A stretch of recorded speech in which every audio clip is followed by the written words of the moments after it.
I'm going to show you how to make a tincture out of fresh yarrow. It's going to be great in our first aid kit for stopping bleeding, for helping stop diarrhea, for excessive menstrual flow.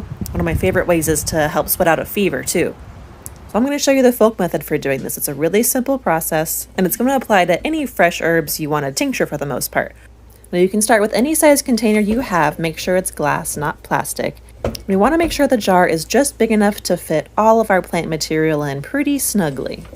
Now, if we're working with dried plant material instead of fresh plant material, we would only fill our jar halfway up instead of all the way. Now you can see how it's packed in here, not too aggressively, but not too loosely, just right in the middle.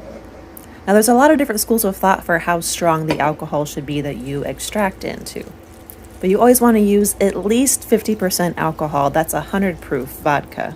But if you have access to Everclear, a lot of folks think that's even better for fresh plant material. For dry plant material, you can almost always go with 50% for the most part.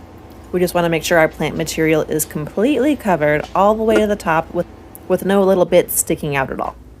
Now we're going to label this with what plant it is, which part of the plant we used, if it was fresh or dried, the alcohol percentage, and the date. Then we'll put it in a cool, dry, dark place for 4 to 6 weeks, giving it a shake every couple of days before we strain it.